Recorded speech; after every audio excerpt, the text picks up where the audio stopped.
وَلَوْ نَزَّلْنَا عَلَيْكَ كِتَابًا فِي قِرْطَاسٍ. اب یہ اصل میں اس آیت کو سمجھ لیجیے، آیت نمبر 7 جو ہے یہ اس سورہ مبارکہ کا سب سے بڑا مرکزی مضمون ہے کہ حضور پر آخری دباؤ ڈال دیا تھا قریش نے کہ آپ اگر رسول ہیں اور رسالت اپنی ہم سے بنوانا چاہتے ہیں تو کوئی حصی معجزہ ہمیں دکھائیے، ایسا معجزہ جو اب آپ کی آنکھوں سے دیکھیں.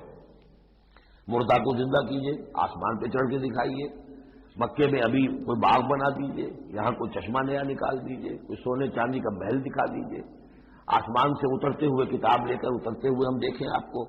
تو یہ ان کی طرف سے تقاضا جو ہے زور پکڑتے پکڑتے پکڑتے، اور یہ آپ دیکھیں کہ مسلسل چلے گا معاملہ. اب یہ اللہ تعالیٰ کی طرف سے فیصلہ یہ تھا کہ ہم نے ایسا کوئی معجزہ نہیں دکھانا. اب یوں سمجھیں آپ کہ یہ چکی کے دو پارٹ تھے جن کے درمیان حضور صلی اللہ علیہ وسلم کی ذات آ گئی ہے.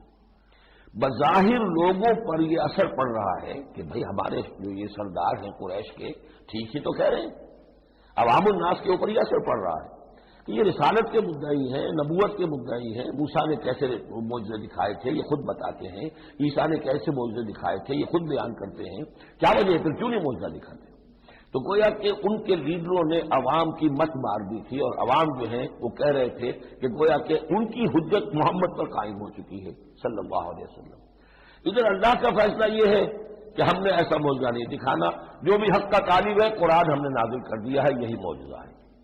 تو یہ جو ہے رد و قضا اس میں جو ہو رہی ہے، اور اس میں واقعہ یہ ہے کہ کسی کسی جگہ پر تو جا کر انسان کانپ اٹھتا ہے تصور کر کے کہ حضور صلی اللہ علیہ وسلم کی جو جان تھی، جان مبارک آپ کی کس قدر ضیق میں آ چکی تھی.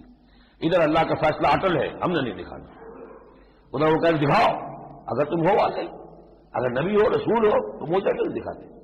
تو اس کے درمیان گویا کہ ان کے لیے، اور یہ اس کا مرکزی مضمون ہے سورت کا. اور کچھ آگے چل کر جب یہ اپنے کلائمیکس کو پہنچے گا تو واقعہ یہ کہ رونگٹے کھڑے ہو جاتے ہیں.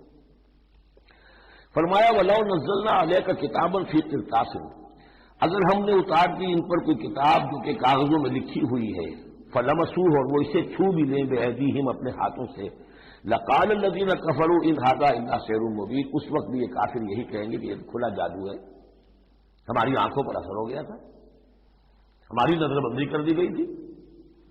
جس نے نہیں ماننا اس نے نہیں ماننا ہے. البتہ ہوگا کیا، ہم ایسا معجزہ دکھا دیں گے تو مہلت ختم ہو جائے گی، پھر فوراً عذاب آئے گا.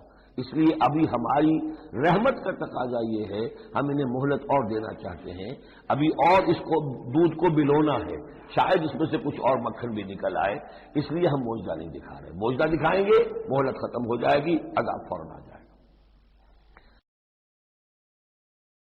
فقالوا لولا انزل علیہ ملک، وہ کہتے ہیں کیوں نہیں اترا ان کے اوپر کوئی فرشتہ، اوپر سے کوئی فرشتہ جو ہے پروں سے آتا دیکھتے ہم کہاں آ رہا ہے. وَلَوْ أَنزَلْنَا مَلَكًا، اور اگر ہم نے فرشتہ اتار دیا ہوتا لَقُضِيَ الْأَمْرُ ثُمَّ لَا يُنظَرُونَ، پھر تو فیصلہ ہی چکا دیا جاتا، پھر انہیں کوئی مہلت نہ ملتی. یعنی یہ کہ یہ ساری جو آزمائش ہے اس دنیا کی زندگی میں، وہ تو غیب کے پردے کی وجہ سے تو آزمائش ہے. غیب کا پردہ اٹھ جائے امتحان ختم، پھر تو نتیجے کے ڈکلیئر کرنے کا وقت آ جائے. یہ تو امتحان جو ہے سارا وہ اس غیب ہی کی وجہ سے تو ہے. وَلَوْ جَعَلْنَاهُ مَلَكًا لَجَعَلْنَاهُ رَجُلًا، اور اگر ہم اسے فرشتہ بنا کر بھیج بھی دیتے، کسی بجائے محمد کے صلی اللہ علیہ وسلم کسی فرشتے کو نبی بنا کر بھیجتے، تو اسے بھی ہم نے انسان بنا کر بھیجنا تھا، انسانوں کے لیے بھیجنا تھا نا. فرشتوں میں بھیجنا ہوتا تو فرشتے بھیجتے، جب انسانوں میں بھیجنا تھا تو انسانی کو بھیجنا تھا. وَلَلَبَسْنَا عَلَيْهِمْ مَا يَلْبِسُونَ، اور جو اس وقت التباس ان کو ہو رہا ہے وہ التباس اس وقت بھی ہو جاتا. جیسے کہ حدیث جبرائیل جو ہے اس میں ہمیں معلوم ہے حضرت جبرائیل علیہ السلام ایک انسانی شکل میں آئے، تو لوگوں کو کیا پتا چلا کہ یہ جبرائیل وہ انسانی شکل میں آئے.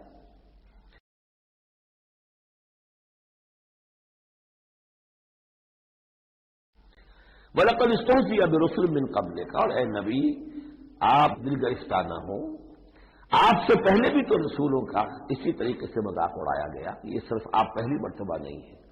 قُلْ مَا كُنتُ بِدْعًا مِّنَ الرُّسُلِ، اے نبی کہہ دیجیے کہ میں کوئی نیا نویلا رسول نہیں ہوں، مجھ سے پہلے بہت رسول آئے.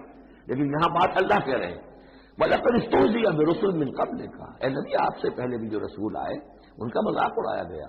حضرت نوح کا کیسا کیسا مذاق اڑا ہوگا، 950 برس تک اڑا ہوگا. آپ کو تو ابھی 10-11 برس ہوئے ہیں، وہ 950 برس تک ہمارے اس بندے نے جو ہے وہ جھیلا ہے سب کچھ.